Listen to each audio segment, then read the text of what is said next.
It begins in the shadows, not the kind that come from nightfall, but the kind that live inside a home where silence is heavy, where footsteps mean danger, where the air itself feels sharp.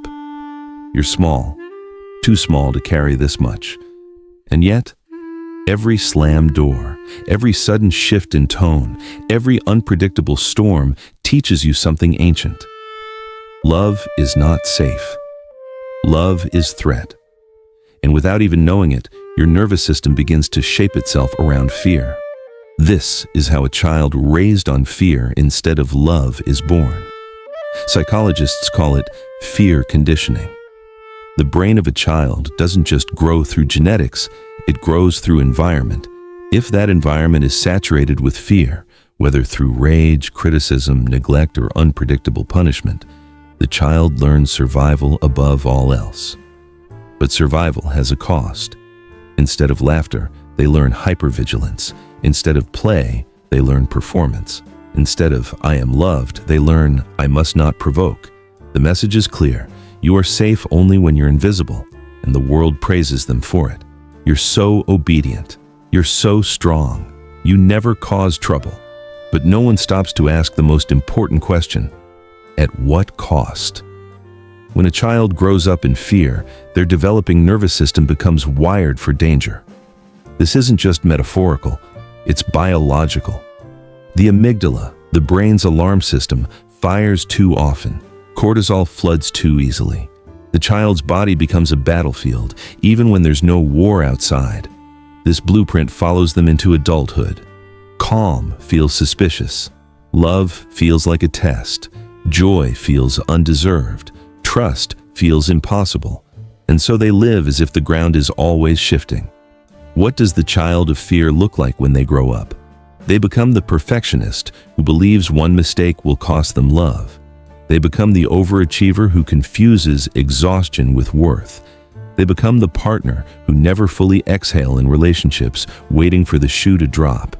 They become the friend who gives endlessly, but never feels safe enough to receive. Fear doesn't just live in memories, it lives in the body. It hums underneath conversations, it stiffens shoulders during hugs, it whispers at night. Don't get too comfortable. Love expands, fear contracts. Love says you are safe as you are. Fear says you must earn safety by disappearing. Love lets a child explore, create, stumble, and be seen. Fear teaches a child that visibility is punishment. And when fear's the soil of your childhood, you grow roots that twist inward, choking out your own softness just to survive. Carl Jung once said, "Where love rules, there is no will to power, and where power predominates, love is lacking." In a fear-ruled childhood, power takes the throne, and love is exiled. Children raised on fear become masters of disguise. The people pleaser. Always agreeable, always careful not to upset. The overachiever. Winning medals no one asked for just to prove worth. The ghost. Silent, invisible, present but never truly seen. And the most tragic mask of all, the strong one. The one who never breaks down, never cries, never admits weakness, because weakness was once a weapon used against them. But every mask hides the same truth, a child who wanted nothing more than to be loved without fear. As an adult, you may not even recognize fear as the operating system of your life. You might just call it anxiety. You might say, "I'm just not good at relationships." You might joke, "I don't know how to relax." But deep down, your body knows. Stillness feels wrong. Silence feels dangerous. Affection feels like a trap. And part of you is always holding your breath, waiting for the eruption that never comes. That's not personality. That's adaptation. That's survival. So how do you heal a life built on fear? Not by erasing the past, but by teaching your nervous system a new story. Step 1. Witness. Stop minimizing what happened. It wasn't that bad. Other people had it worse. These are shields, not truths. The truth is, you were a child. You deserved safety. You didn't get it. Naming that is not weakness, it's liberation. Step 2. practice safety. Healing from fear means giving your body micro-experiences of safety. It's not about telling yourself, I'm safe now. It's about showing your nervous system. This could be as simple as allowing someone you trust to hug you and staying present instead of retreating. Or sitting in a calm room, noticing the quiet, and reminding yourself, silence doesn't mean danger anymore. Fear built itself through repetition. Safety must be built the same way, slowly, consistently, patiently. You are not fragile, you are conditioned, and what is conditioned can be unlearned. Fear raised you, but it does not have to define you. Safety is not something you have to earn, it is something you deserve. Love is not a transaction, it is your birthright.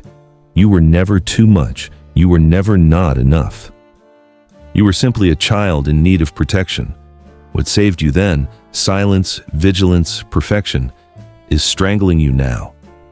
The patterns you call strength were survival codes written by a terrified child. But you are no longer that child. You are the adult who can rewrite the code. Healing isn't about becoming fearless. It's about remembering you are meant for love. It's about trading vigilance for rest, performance for authenticity, masks for truth.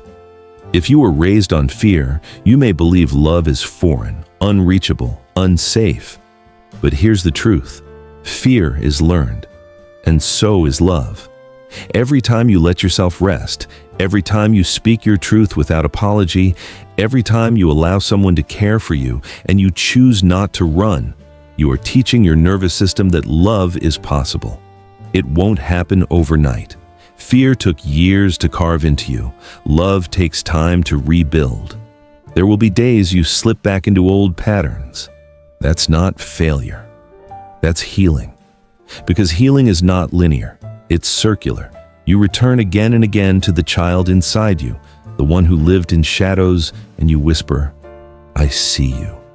I hear you. I'm not leaving. To the ones raised on fear, you're not broken. You're not unlovable. You're not doomed to repeat the past. You're a survivor who learned to shrink in order to survive. But survival is not the same as living. This is your chance to grow differently, not from fear, not from pressure, but from truth. You didn't get the childhood you deserved, but you still have the future you deserve. And this time, it doesn't have to be built on fear. This time, it can be built on love.